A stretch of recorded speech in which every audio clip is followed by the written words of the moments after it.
Salut la team et bienvenue pour la preview du Divisional Round. C'est Jack au micro, j'espère que vous êtes en forme. Comme chaque semaine, il me fait l'honneur d'être avec moi, mon gars sûr de la belle province. Comment ça va mon Renaud? Salut, ça va bien? J'allais dire encore un gros week-end de football. Là, on est rendu à seulement 4 matchs, là, mais au moins la crème ressort sur le dessus. Donc, ouais, ça va être un bon week-end. Je suis content. Je suis vraiment, vraiment, vraiment excité pour ce week-end de football. Ah ben j'espère bien. Attends, et on s'attend. Justement, les wildcards, c'est fini. Ils ne sont désormais plus que 8. Qui seront les 4 finalistes? Quel match à regarder? On vous dit tout dans ce nouvel épisode de ce week-end en NFL. C'est parti!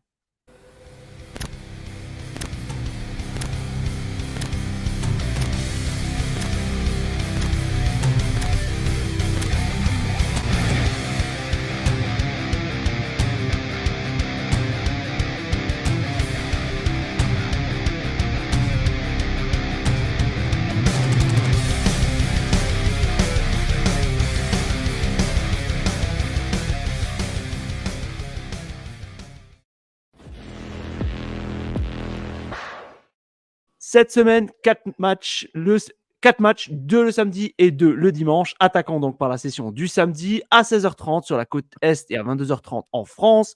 Premier choc, les Ravens, side numéro 1. Et de retour de bye week face aux jeunes et surprenants Texans, l'équipe Cendrillon de l'AFC avec le side 4. Alors, moi personnellement, je suis plutôt hype sur ce match, puisque j'ai mis la note de 4 ballons. Je vois aussi que tu as mis la note de 4 ballons, parce que oui, je rappelle que on découvre un peu les notes de chacun. Alors, les Texans continuent de surprendre, c'est bien coaché, il faut l'avouer. L'attaque a réussi à déjouer la terrible défense de Cleveland. Il y a de la qualité. Est-ce que toi, comme moi, tu sens le haut potentiel de cette game? Oui, absolument. Je le sens. C'est un des matchs où malheureusement, je me garde, on dirait, un droit de réserve au sens qu'il y a peut-être un scénario où les Ravens vont juste aplatir les Texans, puis que l'histoire Cendrillon dont tu parles se terminera, le fameux carrosse qui redevient une citrouille très rapidement. Mais j'ai pas l'impression que c'est ce genre de match-là qu'on va avoir. Écoute, chez les Texans, en attaque, je pense qu'on le sait là, à ce point-ci, tout ce que l'attaque est capable de faire par le bras de CJ Stroud en plus. Mais il ne faut pas oublier que le match contre les Browns, oui, l'attaque performait à plein régime, mais à un certain moment, les Browns étaient encore dans le match à la mi-temps. Il y avait seulement 10 points d'écart. C'est la défense avec les 2 interceptions retournées pour des touchés qui a complètement transformé le match là, en une vraie rince des Browns. Donc, la défense des Texans, rappelle-toi, en début d'année, c'était un match, elle se présentait, elle faisait bien. Le match suivant, on dirait que tout le monde était invisible, on ratait des plaqués, on perdait le match. Et dans la deuxième moitié de saison, j'ai même envie de te dire peut-être dans le dernier tiers de la saison régulière, on dirait que la version où la défense est complètement absente n'existait plus. Elle n'a pas connu de gros matchs à toutes les semaines nécessairement, mais il n'y avait plus de match où la défense coûtait la rencontre à l'équipe pour les Texans. Puis dans le match éliminatoire, elle a peut-être sorti son meilleur match, ou du moins ses plus gros jeux de la saison, pour aider l'équipe à gagner. Contre les Ravens, c'est sûr que pour l'attaque, ça va être un peu plus difficile parce que, bon, les Ravens ont une grosse défense. Oui, c'est vrai, les Browns avaient une grosse défense aussi, puis ils sont passés au travers. Mais j'ai comme l'impression que l'attaque des Ravens va être capable de rester sur le terrain plus longtemps, du moins de mieux contrôler le cadran que ce que les Browns ont été en mesure de faire la semaine dernière. Je pense pas qu'il va avoir... Je pense pas qu'il va y avoir 2 interceptions retournées pour des touchés par les Texans dans ce match-là. Je sens quand même l'énorme potentiel de la rencontre. C'est disputé à Baltimore. On le sait l'an dernier, hein, Lamar Jackson était blessé lors des éliminatoires, même il y a 2 ans, rappelle-toi. Lamar Jackson s'était blessé pour une grosse partie de la saison aussi. Cette année, il est le favori pour gagner le titre de MVP. Cette année, il a connu une grosse saison. Il est en santé, même si le reste de l'équipe autour de lui ne l'est pas toujours. Ils ont ouvert la fenêtre d'opportunité pour Mark Andrews pour qu'il s'entraîne récemment. Donc, écoute, moi, je suis excité par cette rencontre-là. Je suis excité par les 4 rencontres, mais celle-là va avoir certainement une attention particulière dans mon cœur. Et si les Texans l'emportent, ben là, CJ Stroud, immédiatement, va monter sa cote là, au niveau des KR dans la ligue, va devenir une véritable menace dès l'an prochain. Les Texans, dès l'an prochain, vont être considérés comme une équipe prétendante au Super Bowl. J'espère juste une chose, qu'ils vont pas avoir le syndrome que je vais appeler le syndrome Giants de l'année dernière, tu vois, nouveau coach, tu t'attendais à rien et en fait finalement ça explose de partout, c'est excellent, ils balayent les Vikings au premier tour des playoffs et là cette année on s'est crack boum, il y a rien eu du tout quoi, donc j'espère juste qu'ils vont pas être victimes de ce syndrome là. J'aime beaucoup mieux CJ Stroud que Daniel Jones, par contre. J'ai plus Oui, confiance en oui. CJ Stroud. même à la fin de la saison dernière, rappelle-toi qu'on a donné le gros contrat à Daniel Jones, tout le monde se disait, je suis pas sûr, il vient de connaître de loin sa meilleure saison en carrière. Les Giants s'attendaient avec le contrat à ce qu'il continue de progresser, mais la réalité, c'est que Daniel Jones avait plafonné là, à ce moment-là. Oui, on s'entend là-dessus. Effectivement, c'est Jess Brown largement au-dessus. Ça, on est d'accord. Alors, moi, par contre, sur le match, je trouve que tu vois, les deux équipes s'étaient affrontées. Donc, lors de la week 1, les Ravens l'avaient emporté 25-9. Alors, est-ce que ça a un réel impact? Moi, personnellement, pas du tout. Non. C'était le premier match de Stroud en tant que dans la NFL, nouveau coach et j'en passe. Face à des Ravens qui étaient quand même notamment plutôt bien établi. Alors, bien sûr, je vais partir sur les Ravens, plus d'expérience que ça soit en termes de coach, de quarterback, de défense. Puis d'un point de vue de saison, les Ravens sont dominants. Et un peu comme les Niners, tu vois, j'ai l'impression que, à moins qu'ils se coulent eux-mêmes, sinon je ne les vois absolument pas ne pas perdre avant le Super Bowl, quoi. Ça serait, faudrait vraiment qu'ils se sabordent eux-mêmes, quoi. Ouais, je pense que la meilleure option, c'est facile à dire, là, mais pour les Texans, c'est de prendre une grosse avance rapidement dans le match parce que les Ravens ne sont pas nécessairement équipés pour revenir de l'arrière. Puis là, quand je dis de revenir de l'arrière, tu prends 3 possessions d'avance contre les Ravens. Tu me diras que contre n'importe quelle équipe, c'est difficile de revenir d'une avance de 3 possessions.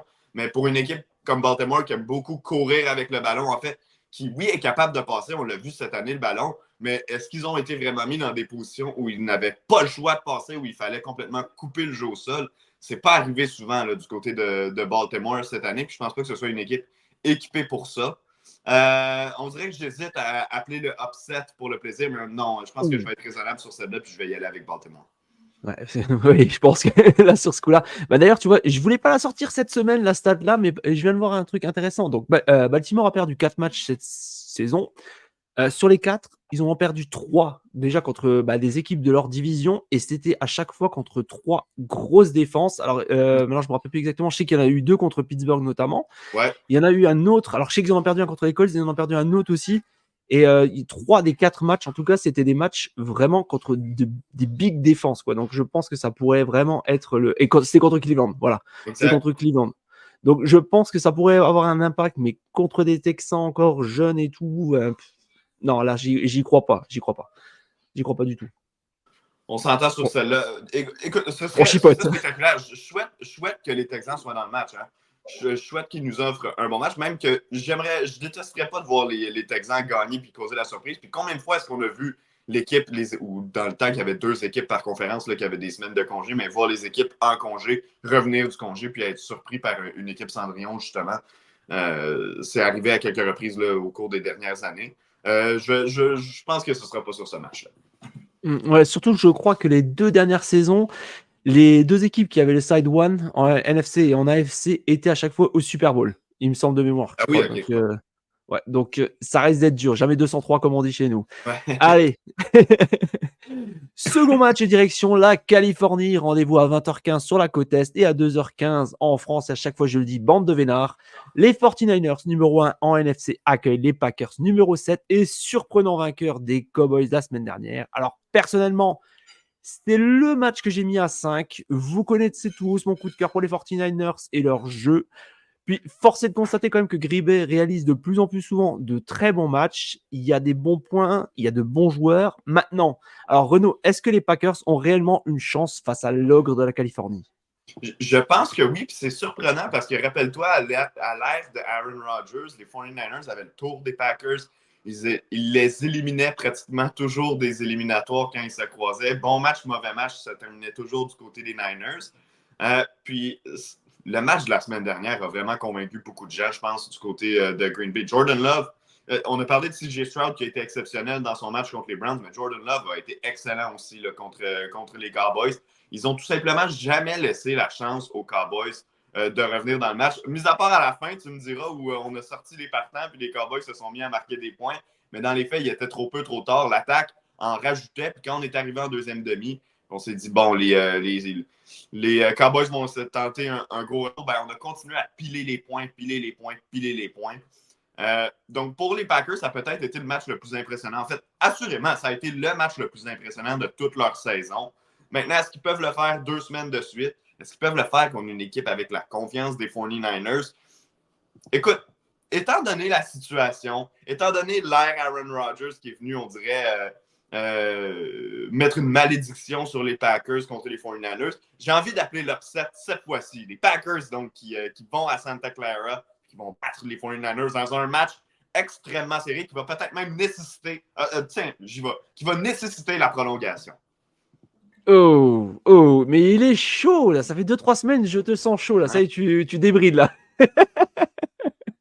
Alors, honnêtement, Green Bay, c'est assez prometteur,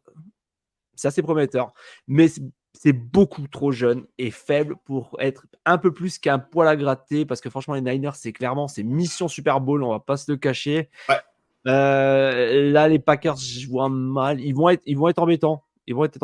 Après, comme tu disais, est-ce qu'ils vont réaliser un second match quasi, entre guillemets, parfait? J'ai des gros doutes parce que les Niners sont capables de crampes de cerveau, mais c'est comme les Ravens. C'est à moins qu'eux, ils se tirent une balle dans le pied, sinon je ne les vois pas. Je les vois pas perdre.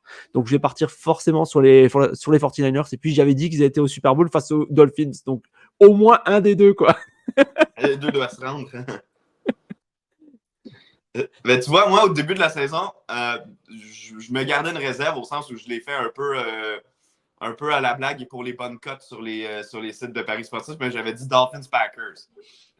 Donc, je vais y aller dans la même veine que toi. C'est pour ça que je vais prendre les Packers. Mais écoute, du côté des 49ers, on a été l'équipe en saison régulière, du moins dans la NFC, qui a été la plus dominante. Ça, il n'y a aucun doute. On a mérité notre place de numéro 1. Christian McCaffrey, on l'a vu cette semaine à l'entraînement, il n'est pas à 100%. Ça m'inquiète un peu du côté des Niners. Puis surtout, écoute, autant est-ce que j'ai confiance à Brock Purdy, puis je l'ai dit toute l'année, je ne comprends pas pourquoi les gens essaient de rabaisser ce gars-là.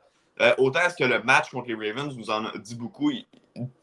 Je me demande si rapidement on met de la pression sur lui, si rapidement on le force à faire une erreur dans un match important comme celui-là. Après, je te rappelle avoir eu du repos là, parce que les 49ers, oui, ils ont eu congé la semaine dernière, mais ils étaient assurés aussi de gagner la division et la conférence depuis un bout. Donc, je me questionne à savoir si rapidement il fait une erreur, est-ce qu'il va revenir cérébral, mettre cette erreur-là derrière lui puis connaître un bon match, ou bien est-ce que ça va être une pente fatale pour lui dans ce match-là, pour Purdy? Si c'est le cas, ben, les Packers devraient sortir de là avec la victoire. Dans les faits, plus souvent qu'autrement, quand Brock Purdy fait une erreur dans un match, il se rachète par après. Mais c'est des éliminatoires, donc on ne sait jamais. Ah, j'y crois pas. En plus, Brock Purdy, c'est quand même quelqu'un d'assez cérébral de base, donc il est capable. Il fait une erreur, il est capable, je pense, de faire abstraction et de continuer et de poursuivre. Par contre, autre détail, on a un certain Matt Lafleur côté Packers. Donc, si jamais les Niners, à la fin du troisième quart-temps, sont largement en avance, c'est fini. Même à la mi-temps, en général, la stat, je ne sais plus de combien c'est, 9, où ils n'ont jamais gagné, où ils ont gagné un match sur je ne sais pas combien. Ouais. Les Packers, s'ils étaient menés, je crois, à la mi-temps ou à la fin du troisième quart. Donc, pour moi, si jamais à la fin du troisième quart, c'est quasi plié, je ne vois jamais les Packers revenir, quoi. Ouais, puis l'autre truc qui me fait peur du côté des Packers, tu sais, tantôt on a parlé de comment on a sorti les partants puis on a laissé les Cowboys revenir, on va le mettre entre guillemets dans le match, là, étant donné que l'écart était énorme. Bon, je suis pas inquiet au sens que on ne fera pas cette erreur-là 2 fois de suite, du moins j'espère, chez les Packers. Par contre, je suis pas un fan de Joe Barry, leur coordonnateur défensif. On en a parlé plusieurs fois cette saison. Je me demande même si le match de la semaine dernière, ou du moins le parcours des Packers en éliminatoire jusqu'à maintenant, si c'est pas en train de sauver son emploi. Je pense que le match contre les Niners va nous en dire beaucoup. Mais si la défense se fait traverser ou s'il y a des mauvaises décisions qui se prennent en défense, je ne serais pas surpris qu'on change de coordonnateur défensif du côté de Green Bay. Alors, du coup, tu pars sur qui alors? Niners ou Packers? Non, je vais avec les Packers, j'appelle le upset. Tu vas avec les Packers. Alors, ok, allez, l'upset, premier upset.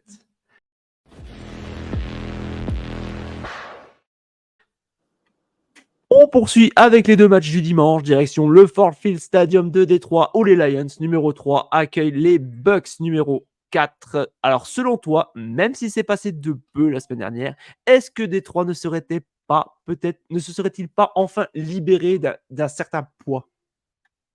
Alors, ça, c'est sûr et certain, la saison est déjà une réussite du côté de Détroit. Par contre, est-ce qu'on peut être rassasié de ça, la jeune bande des Lions menée par Dan Campbell, qui va encore être à domicile, qui va encore remplir le Ford Field, qui sera probablement encore plus bruyant que la semaine dernière?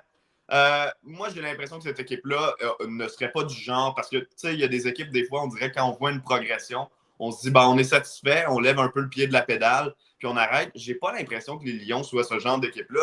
Du moins, quand tu as Dan Campbell comme entraîneur, tu peux avoir bien des défauts comme équipe, mais je pense pas que celui-là, celui d'être rassasié, celui de ne pas avoir faim avant un match, en plus, un match éliminatoire devant tes partisans, je pense que les Lions vont être gonflés en bloc. Je pense qu'ils vont encore une fois connaître un gros match. Puis la vérité, c'est que selon moi, les Buccaneers ne sont pas meilleurs que les Rams. Donc, je ne vois pas nécessairement le défi comme étant plus grand. Ceci étant dit, il va bien sûr falloir se méfier de cette équipe-là des Buccaneers qui a connu un gros match contre les Eagles la semaine dernière. On ne portait pas en cœur personne les Eagles à ce point-ci de la saison. On savait tous les difficultés qu'ils avaient. Même que moi, je les avais comme négligés. J'avais pris les Bucs dans ce match-là. Par contre, le jeu au sol a été efficace du début à la fin. Mais les Lions ne rateront pas autant de plaqués que les Eagles. Donc, pour cette raison-là, j'ai de la difficulté à me pencher du côté des Bucs. Ça va être un bon match, mais je vais y aller du côté de Détroit, encore une fois, qui va poursuivre son chemin jusqu'en finale d'association. Et pour ceux qui nous écoutent juste en audio, moi j'ai mis une note de 3, toi tu as mis une note de 4. Alors, moi j'aime beaucoup Détroit, j'aimerais franchement les voir performer, mais je garde toujours, tu vois, cette petite gêne avec eux, en me disant que peut-être que... Alors, concernant le match en lui-même, j'ai du mal à m'imaginer un grand match, c'est pour ça que j'ai mis un 3. Les Lions sont censés avoir plus d'arguments et sont sur le papier supérieurs quasiment dans tous les secteurs. Par contre, attention, les receveurs des Bucks pourraient faire de gros dégâts. On a vu la semaine dernière ce que Pukanakwa a réussi, alors que pourtant, c'est encore un rookie. Et là, ça sera contre Godwin, Evans notamment, qui sont hyper expérimentés, que voilà, ils sont capables de faire beaucoup de dégâts. On sait aussi que les Lions, défensivement, enfin, contre la défense à la passe, c'est un de leurs gros péchés, donc ça pourrait coûter très cher. Ajoute à ça, si jamais Goff, il est capable encore en plus de faire quelques crampes de cerveau comme il nous a fait cette année, ça ne serait pas étonnant d'avoir un retournement de situation et peut-être voir les Bucks gagner. Bon, j'extrapole, mais je vais quand même rester sur les Lions à domicile, avec ça en plus, avec tout ce qu'ils ont. Allez, je vais dire aussi quand même Go Lions, quoi, mais attention quand même, ça, je serais pas surpris d'un upset, quoi. Non, écoute, puis la semaine dernière, j'avais garanti que le gagnant du match Eagles ou Bucks serait mon négligé la semaine suivante. Donc, je tiens cette promesse. J'y vais avec les Lions cette semaine. Ouais, je crois qu'en plus, on avait parlé tous les deux les Bucks la semaine dernière. Oui, exact. Je crois, ouais, je crois. J'avais hésité pour les Cowboys, je me rappelle, je me suis dit non, pas face aux Packers, je dis face aux 49ers. Non, ça a raté dès le début. Exact. En tout cas, moi, j'ai eu Bills, j'ai eu les Buccaneers et tous les autres matchs, je me suis trompé. Donc, ça va. Ouais, je crois que j'ai dû faire un ou deux, je sais plus exactement. Et on termine avec le 4e duel. Les Bills numéro 2 dans l'AFC face aux Chiefs numéro 3. Un classique, me direz-vous, mais un classique qui, cette saison, ne me hype pas du tout, contrairement à toi. Toi, tu as mis un 5, moi, j'ai mis un 3. Est-ce que, selon toi, le duel entre Pat le Muppets et Josh Allen te vend plus de rêves? Visiblement, oui. Moi, pas du tout, mais je m'expliquerai après. Vas-y. C'est l'affiche de la semaine, Jack. Rien de moins. C'est l'affiche de la semaine. Les Chiefs contre les Bills, ils se sont affrontés plus tôt cette saison. Ils se sont affrontés 1001 fois au cours des dernières saisons. Ce sont toujours des bons matchs entre ces deux équipes-là. Je comprends ce que tu veux dire en termes de... Il n'y a pas le même, ce qu'on appelle le firepower entre les deux équipes. Ce ne sera pas nécessairement une guerre de bras là, entre Josh Allen et Patrick Mahomes directement. Je pense que le duel, il est beaucoup plus entre l'attaque des Bills et la défense des Chiefs.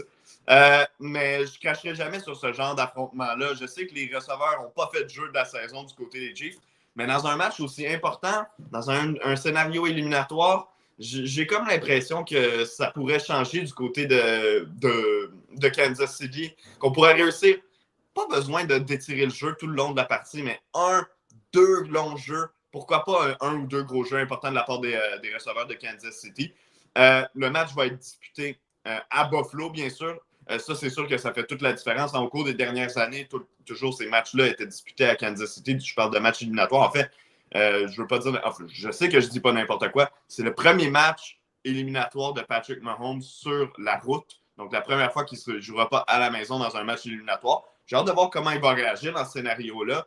Mais honnêtement, est-ce que je vais vraiment cracher sur Patrick Mahomes ou me dire j'ai pas confiance en lui parce qu'il joue un match sur la route? Je pense qu'on connaît ce joueur-là assez bien pour savoir que c'est pas son genre là, de se laisser tomber dans ces moments-là. Puis Bills, la semaine dernière, autant est-ce que par moment, ils ont eu l'air d'une équipe dominante, puis Josh Allen a fait des très, très, très gros jeux dans ce match-là contre Pittsburgh.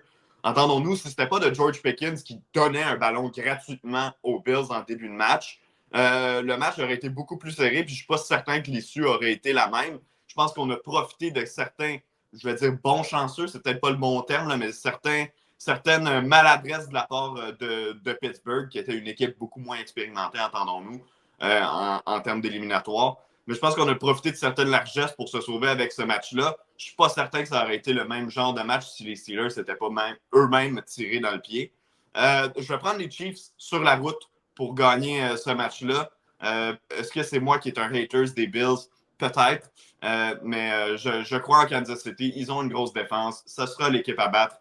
Ça reste l'équipe à battre, selon moi, dans l'AFC, étant donné leur réputation. Donc, tant qu'ils ne seront pas tombés, personne ne pourra clamer ce fameux titre-là. Donc, je pense que les Chiefs vont aller à Baltimore la semaine prochaine. D'accord, d'accord. Écoute, moi personnellement, alors, comme tu l'as dit, Buffalo sera à domicile. Ils ont remporté le dernier match face à Kansas City, c'était en décembre. Alors, est-ce que Josh Allen sera capable de refaire un match sans faire d'interception? La réponse est non. Aura-t-il le soutien nécessaire de son attaque? Pour moi, non, parce que Stephen Diggs n'a pas été transcendant la semaine dernière. D'ailleurs, mis à part Josh Allen lui-même, il n'y a eu personne en termes de stats. Cook a aidé un peu, mais niveau receveur, il n'y a personne qui a fait plus de 60 yards. Mon cœur de pronostiqueur va plutôt aller partir sur Muppets. Pat le Muppets, avec la folle choucroute, comme j'aime l'appeler maintenant. C'est son nouveau pseudo. Donc, ils ont une très grosse défense. Ils sont capables de gagner dans le money time. Puis le Patou semble aussi bien lancé sur Rashee Rice, qui semble être sa nouvelle cible privilégiée. Ouais. Il a encore fait plus de 100 yards et un TD face aux Dolphins. En plus, si Pacheco sort à peu près un match un minimum potable de au moins 80 yards, je vois pas comment les Bills vont réussir. La défense, comme on me dit à chaque fois, est décimée ou à moitié décimée. Offensivement, il n'y a pas grand-chose pour aider. Enfin, il n'y a plus grand-chose plutôt. Donc non, je vais te joindre là-dessus. Je vais partir sur les Chiefs également. Ouais, je pense que c'est la bonne décision dans ce match-là, Jack. Je ne suis pas convaincu par Buffalo. Je sais qu'ils ont connu une grosse deuxième moitié de saison, mais on dirait qu'on trouve encore des moyens de laisser nos adversaires être dans le match. Puis contre certaines équipes, ça peut fonctionner, mais en éliminatoire contre Kansas City, ça peut pas exister ce genre d'erreur-là. Donc, pas le choix. Moi, j'y vais avec Kansas City. Mais je le répète, c'est mon affiche de la semaine. Je pense que ça va être un excellent match. Ah, tu vois, je suis pas convaincu là, justement. Je les trouve beaucoup plus faibles que les autres années, les deux équipes. Donc voilà, je te rejoins pas là-dessus. Mais bon, on verra. Un ou deux aura raison normalement. Exact. Et voilà, on a déjà fini cette nouvelle preview. Et j'aimerais d'abord que l'on revienne. Alors, je vais remettre le couteau sur la plaie, je m'excuse, mais bon, on va revenir sur la défaite de Miami. Toi qui es fan de la franchise, oui, je suis désolé, mais j'aimerais avoir ton analyse du match. Qu'est-ce que tu en as pensé? Écoute, c'est douloureux, je sais. Ouais, non, mais écoute, on en avait parlé la semaine dernière. La défense était décimée, mais vraiment décimée au point où on a signé des joueurs la semaine même pour les faire jouer. Mais le pire, c'est que oui, bon, il y en a eu des erreurs en défense dans ce match-là. Évidemment, il y en aura dans tous les matchs, puis surtout avec une équipe décimée comme ça.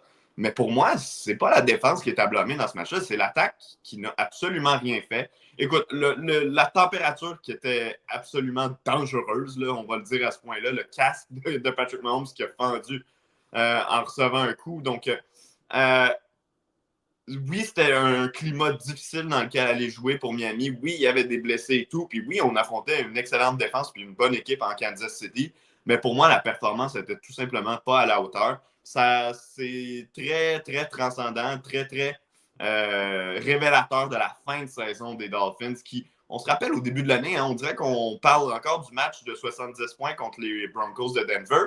Mais c'est plus cette équipe-là. L'attaque était beaucoup moins créative, beaucoup moins explosive au cours des dernières semaines. Bon, Jalen Waddle était blessé, banged up. Tyreek Hill n'était pas à 100% non plus, puis ça a apparu dans le match. Mais je commence à avoir des questions au niveau de Tua. Pas au niveau de la prise de décision, mais vraiment, on le voit que c'est un carrière qui n'est pas capable d'étirer le jeu. On voit que c'est un carrière avec son bras. On voit que c'est un carrière qui n'est pas très mobile non plus. Donc, difficulté à sortir de la pochette, à étirer le jeu avec ses jambes, mais aussi à aller chercher des verges avec ses jambes. Puis, Je suis pas en train de dire que c'est un mauvais carrière. Pour moi, il est au-dessus de la moyenne. C'est un carrière partant au niveau de la NFL.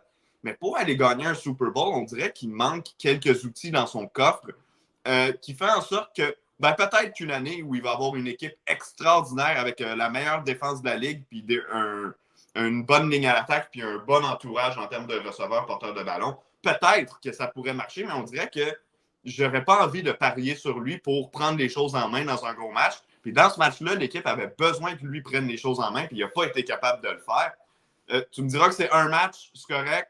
Est-ce qu'ils vont poursuivre l'expérience Tua? Moi, j'ai l'impression qu'à court terme, oui. Est-ce que c'est la solution à long terme si cette équipe-là a vraiment l'objectif de gagner un Super Bowl? Je ne suis pas certain, malheureusement.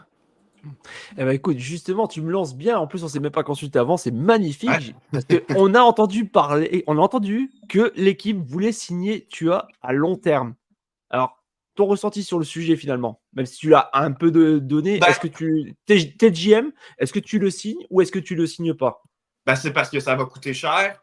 Ouais. Et je suis pas convaincu que c'est l'homme de la situation. Comme je te dis, je suis pas inquiet. Je suis convaincu. Tu gardes le même alignement, somme toute. C'est encore une équipe d'éliminatoire. C'est encore une équipe qui peut faire son chemin en éliminatoire. Mais il y a un petit facteur, un facteur X qui n'est pas là avec toi. Comme je te dis, pas capable de se déplacer avec le ballon, pas capable de courir avec le ballon en cas d'urgence. Sérieusement, au cours de la saison, si c'est arrivé 5 fois, c'est beau qu'il va chercher 5 verges avec une course. Donc, personnellement, je ne le ferai pas. Je comprends le principe de aussi, on veut établir un certain standard au sens où on se dit, si on n'a pas une vraie solution pour le remplacer, on ne va pas s'en débarrasser puis mettre Mike White ou n'importe qui au poste de carrière. Mais je pense que l'équipe doit évaluer ses options en termes de transactions, de marché des joueurs autonomes, mais aussi au repêchage, à savoir est-ce qu'on a un carrière qui pourrait potentiellement nous amener plus haut à un autre niveau. Et si c'est le cas, mais on a vu ce que les Dolphins sont capables de faire en termes de créativité en attaque. Imagine si la longue passe était fréquemment dans leurs options, parce que là, ça l'était, mais seulement contre les couvertures 0 ou les couvertures 1 où on lançait à Tyreek Hill qui était complètement seul. Mais est-ce qu'on est capable de décocher une passe précise dans les zones profondes, un vrai boulet de canon? La réponse est non, là, présentement, avec toi. Après, c'est vrai qu'on lui avait reproché de se blesser souvent. Là, cette année, il s'est pas blessé. Il s'est pas blessé de la saison. Ça, voilà, vrai, s'est pas blessé, il s'est pas blessé. Donc, c'est vrai que c'est peut-être pour ça aussi qu'on lui a dit évite peut-être de courir pour peut-être éviter de te blesser. Ouais. Après, je crois qu'il est dans sa quatrième année de contrat. Là. Il vient de finir sa 4e année, il me semble. Exact. Ouais, donc moi, personnellement, si j'étais GM, je lui ferais signer sa 5e année optionnelle avant de pouvoir réellement l'évaluer, quoi, parce que je suis d'accord avec toi. Moi, j'ai une gêne aussi là-dessus. Et je pense qu'il doit quand même, allez, on va dire, je vais être gentil, au moins 25% de ses yards, à notamment Tyreek Hill et Jalen Waddle, même si Jalen Waddle a été plus aussi que blessé. 50%. Ouais, non, mais j'ai été généreux parce que je me dis que peut-être avec d'autres bons receveurs, ça irait aussi. Mais voilà, mais je dirais 25%, mais je pense même 25, voire 50, voire peut-être plus, quoi. Mais voilà, moi, c'est vrai que ça me dérange encore. Et personnellement, je maintiendrai encore cette 5e année avec, au cas où, je me dise, bon, bah, au pire, on part sur la draft, tant pis, ou on part sur la free agency, où vraiment, on essaie de négocier au mieux pour pas avoir un contrat complètement délirant de 50 millions par an, quoi. Non, exact. Et non, on est complètement d'accord, surtout que si tu offres ce genre de contrat-là, ben là, ça va complètement amputer le reste de ton équipe où tu vas devoir faire des choix à certaines positions. Puis on sait que les Dolphins, au cours des dernières années, ils ont dépensé beaucoup d'argent sur beaucoup de joueurs. Donc, avant de s'engager là, dans un commitment à long terme, là, peut-être y réfléchir encore. Merci pour ces précisions. Je voulais absolument avoir ton avis, même si je sais que c'est remis un peu le couteau dans la plaie. Je m'en excuse. Je m'attendais aussi à une victoire. J'espère aussi une victoire, mais bon. Voilà, ça sera peut-être l'année prochaine. En tout cas, Renaud, est-ce que tu peux nous dire, est-ce que cette semaine, on aura le plaisir de t'entendre sur les ondes de RDS? Non, pas du tout. Je travaille de nuit sur le tennis au Australian Open. Donc, je vais être confortablement dans mon salon avec une bière. Merci à toi d'avoir participé encore une fois. C'est toujours un plaisir. Merci à toi d'avoir invité. Et merci à tous d'avoir suivi cette nouvelle preview. N'hésitez pas à nous poser vos questions, à partager la vidéo, à liker. Enfin, bon, bref, vous connaissez le principe. On vous donne rendez-vous la semaine prochaine pour la nouvelle preview. Ça sera cette fois-ci les finales de conférence. On vous souhaite une bonne semaine, 2 mois en match et à la semaine prochaine. Sur ce, ciao la team! Salut tout le monde!